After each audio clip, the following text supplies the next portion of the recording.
алаңында халықаралық балаларды қорғау күніне арналған іс-шаралар туралы тақырыбында баспасөз конференциясы өтуде. Спикер Күзембаева Бұлбұл Бейсенбайқызы, Ақтөбе облысы білім басқармасының басшысы. Регламентке сәйкес спикердің баяндамасына 15 минут беріледі. Баяндама аяқталғаннан кейін сұрақтарға көшеміз. Согласно регламенту, на доклад спикера отводится 15 минут. После завершения доклада перейдем к вопросам журналистов. Просим участников пресс-конференции соблюдать регламент, не прерывать спикера. Бұлбұл Бейсенбайқызы, сөз кезегі өзіңізде. Қайырлы күн, брифингке қатысушылар. Балалардың құқықтары мен заңды мүдделерін қамтамасыз ету Қазақстан Республикасы мемлекеттік саясатының негізгі бағыттарының бірі. Биыл халықаралық балаларды қорғау күнін мерекелеу Қазақстан балалары атауымен жоспарланып ұйымдастырылуда. Мерекенің негізгі идеясы әр баланың үніне құлақ асатын, қорғалғанын және қажеттілігін сезіндіре алатын ортаны қалыптастыру болып табылады. Осы тұжырымдамаға сәйкес әр күн ерекше мәнге ие болып, 22-30 мамыр аралығында балалық шақ мәселелері бойынша әр күнге тақырып белгіленіп, денсаулық, отбасы, қауіпсіздік, бала құқықтарын қорғау секілді тақырыптарға арналып өткізілді. Мәселен, 22 мамыр «Әкем, тірегім, анам, жүрегім» атты отбасына арналған күн болып белгіленіп, бұл күні отбасылық тәрбие мен ұлттық құндылықтарды насихаттауға арналды. Осының аясында барлық білім беру ұйымдарында психологтардың ата-аналармен кездесулері, тренингтер, дөңгелек үстелдер, дефектолог, нейропсихолог мамандармен сұхбаттар, гүл ағаш отырғызу акциялары, балалардың сурет байқаулары, отбасылық спорттық сайыстар, қайырымдылық акциялары өткізіліп, барлығы осы күнгі шараларға облыс бойынша 40 мыңға жуық бала қамтылды. 23 мамыр полиция балалардың қорғаны деген тақырыпта өтті. Бұл күні балалардың құқықтық сауаттылығын арттыру және қауіпсіз ортаны қалыптастыру мақсатында Ақтөбе қаласы менен барлық аудандарда балаларды полиция бөлімшелеріне саяхаттар ұйымдастырылып, құқықтық мәдениет бойынша тақырыптық шаралар, арнайы әскерлермен және кинологтардың көрсетілімдері, байқаулар, футбол, күрес, шахмат турнирлары өтіп, оған 45 мыңға жуық бала қамтылды. 26 мамыр күні балалардың сенімді дәрігері деген тақырыпта өтті.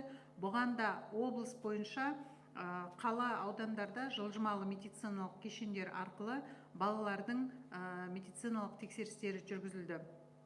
Ашық есік күндері өткізілді. Оның аясында тіс, көз, жалпы тәжірибе дәрігерлері тегін кеңестер беріп, дұрыс тамақтанудың маңызы туралы шеберлік сағаттарын өткізді, тренингтер өткізді және белгілі спортшылардың қатысуыменен таңғы жаппай жаттығулар өткізілді.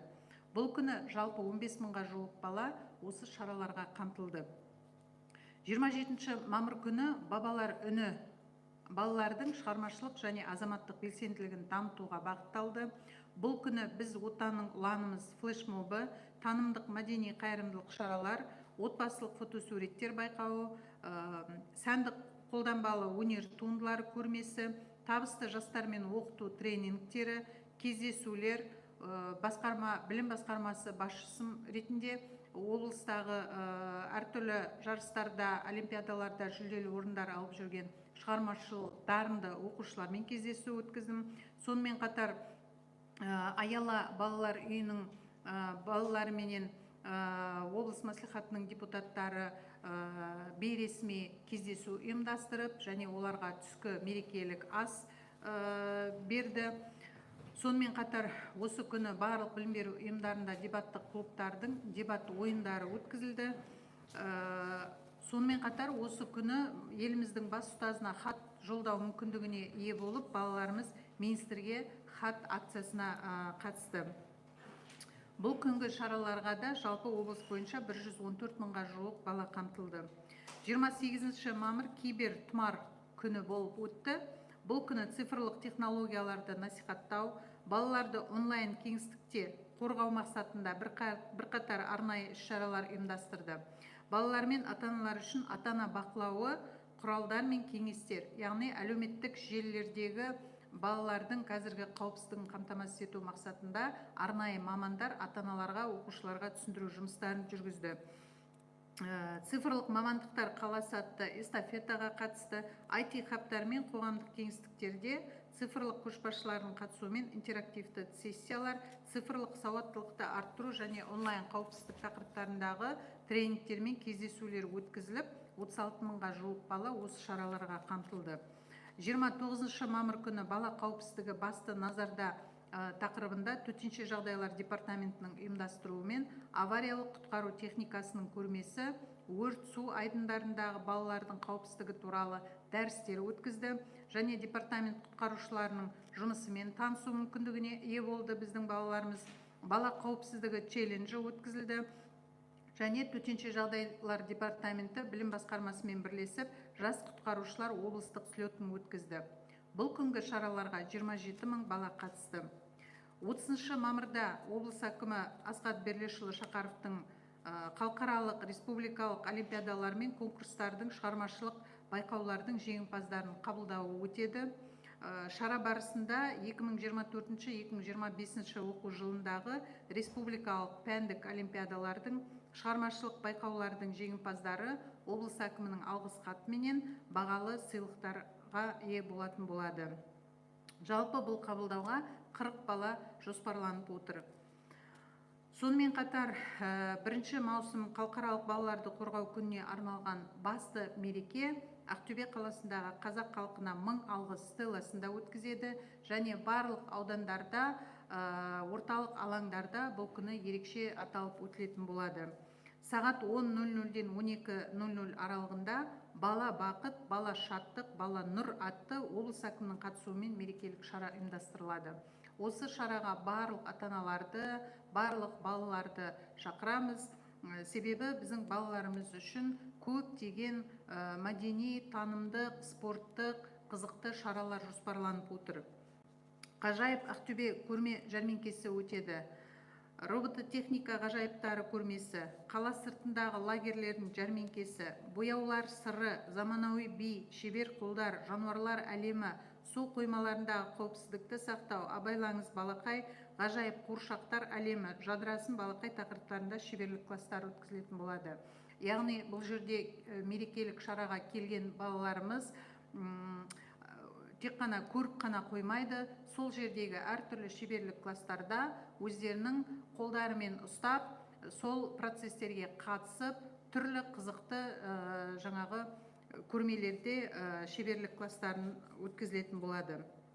Сонымен қатар қалалық мәдениет үйінің ұйымдастыруымен осы жерде ертегілер әлемі, балалық шақ бөбектер бәйгесі, балдырған балалық кейіпкерлер әлемі, караоке мен ән айту, флешмоб және брейк-дэнс алаңдарында балаларға арналған байқаулар, 6 айлық және 1 жас аралығындағы балалардың еңбектеу жарысы, 1 жас пен 2 жас аралығындағы балалардың коляскамен шеруі, 3 жас пен 5 жас аралығындағы балалардың арасында байқаулар өтеді, батпырауықтар шеруі, бей байқаулары өткізіледі. Мерекелік шара Ақтөбе қаласындағы қосымша білім беру ұйымдарының концерттік бағдарламасымен жалғасады. Сонымен қатар Ақтөбе қаласының басқа да алаңдарында балаларға арналған әртүрлі мерекелік шаралар өткізіледі. Осыған жұмыла кірісіп, көмектесіп, қолдау көрсетіп жатырған барлық мемлекеттік органдар, сонымен қатар әкімдіктер, депутаттар, қоғамдық өкілдер, кәсіпкерлер осы балаларға әртүрлі мерекелік шараларды ұйымдастырып жатыр. Барлығына да алғысымызды білдіреміз. Балаларға қамқорлық жасау мемлекет басшысының 4-ші ұлттық құрылтай отырысында атап өткен мемлекеттік саясаттың бірлескен жауапкершілігі мен нақты басымдығы. Биылғы мерекенің осы басты ерекшелігі де бірнеше күндерге тақырып белгіленіп және өте кең көлемде барлық мүдделі мемлекеттік органдардың қатысуымен, балаларға қатысты барлық маңызды тақырыптардың қамтылуымен өткізіліп отырғаны. Жалпы облыс бойынша осы шаралардың барлығына 200 мыңнан астам бала қамтылып отыр. Обеспечение прав и законных интересов детей является одним из основных приоритетов государственной политики Республики Казахстан. В этом году празднование Международного дня защиты детей проводится под девизом «Казахстан балалары». Основная идея праздника – формирование среды, где каждый ребенок чувствует себя услышанным, защищенным и важным. В соответствии с концепцией «Каждый день» с 22 по 30 мая получил особую тематическую направленность, посвященную вопросам детства. Каждый день особенный, наполненный смыслом, был посвящен важным темам здоровью, семье, безопасности и защите прав ребенка. Например, 22 мая «Аким трегім, анам жүрегім» день, посвященный популяризации семейного воспитания и национальных ценностей. В образовательных организациях прошли встречи психологов с родителями, проведены тренинги, круглые столы, интервью с дефектологами и нейропсихологами, акции по посадке деревьев и цветов, конкурсы детских рисунков, семейные спортивные состязания и благотворительные мероприятия с охватом 40 тысяч детей. 23 мая полиция балалардың қорғаны. Мероприятия были направлены на повышение правовой грамотности, формирование безопасности среды. В этот день во всех районах и в городе Ахтубе прошли экскурсии детей в полицейские участки, тематические мероприятия по правовой культуре, показательные выступления специальных подразделений и кинологов, квесты, конкурсы, футбольные, борцовские и шахматные турниры с охватом 45 тысяч детей. 26 мая балалардың сенімді дәрігері. В этот день в городе Ахтубе и районах были организованы выездные медицинские осмотры детей посредством передвижных медицинских комплексов. В рамках Дня открытых дверей бесплатные консультации проводили стоматологи, офтальмологи и врачи общей практики. Проведены мастер-классы и тренинги по правильному питанию, утренняя зарядка с участием известными спортсменами с охватом 15 тысяч детей. 27 мая балалар үні мероприятия были направлены на развитие творческой и гражданской активности детей. Проведены флешмоб «Мы патриоты Родины», познавательные культурные благотворительные мероприятия, конкурс семейных фотографий, выставки рисунков и декоративно-прикладного искусства, тренинги и встречи с успешной молодежью, челлендж «Менің даусым». Все учащиеся школ получили возможность отправить письма главному педагогу страны в рамках акции «Письмо министру». Также в этот день прошла открытая встреча с одаренными детьми с руководителем управления образования. Охвачено было в этот день на эти мероприятия 114 тысяч детей. 28 мая Кибертумар. День был посвящен продвижению цифровых технологий и защите детей в онлайн-пространстве. Для детей и родителей проведены просветительские акции «Родительский контроль, инструменты и советы», познавательные эстафеты «Город цифровых профессий», интерактивные сессии с цифровыми лидерами в IT-хабах, тренинги и встречи на тему цифровой грамотности и онлайн-безопасности с охватом 36 тысяч детей. 29 мая Бала қауіпсіздігі басты орында прошли выставки аварийно-спасательной техники, лекции по безопасности на водоемах и при пожарах, знакомство с работой спасателей ДЧС, челлендж безопасности ребенка, областной слет «Юные спасатели» совместно с управлением образованием. В мероприятиях приняли участие около 27 тысяч детей по области. 30 мая Аким Актюбинской области Асхат Берлишевич Шахаров примет победителей республиканских олимпиад, конкурсов и творческих состязаний. Ожидается участие 40 одаренных детей. 1 июня, в День защиты детей, основное торжество состоится у стелы Казак халқына мың алғыс. С 10:00 до 12:00 пройдет праздничное мероприятие под названием «Бала бақыт, бала шаттық, бала нұр».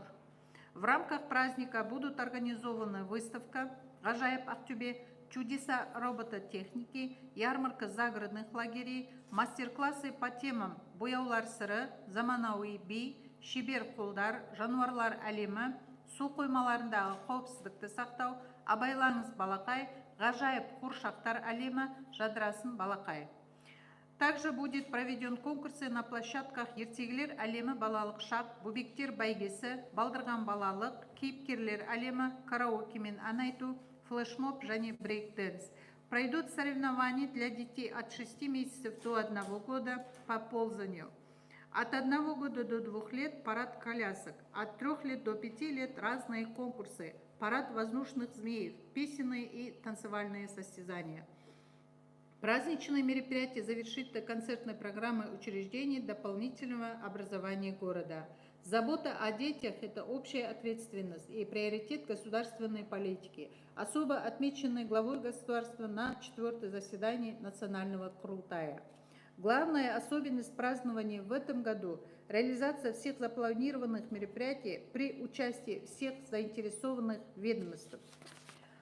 Мероприятия ко Дню защиты детей прошли в широком масштабе во всех населенных пунктах области. Всего охвачено более 200 тысяч детей. Доклад окончен. Спасибо за внимание. Рахмет, баяндама аяқталды. Сұрақтарыңыз бар ма? Сұрақ жоқ болса, осымен баспасөз конференциясы аяқталды. Қатысқандарыңыз үшін рахмет.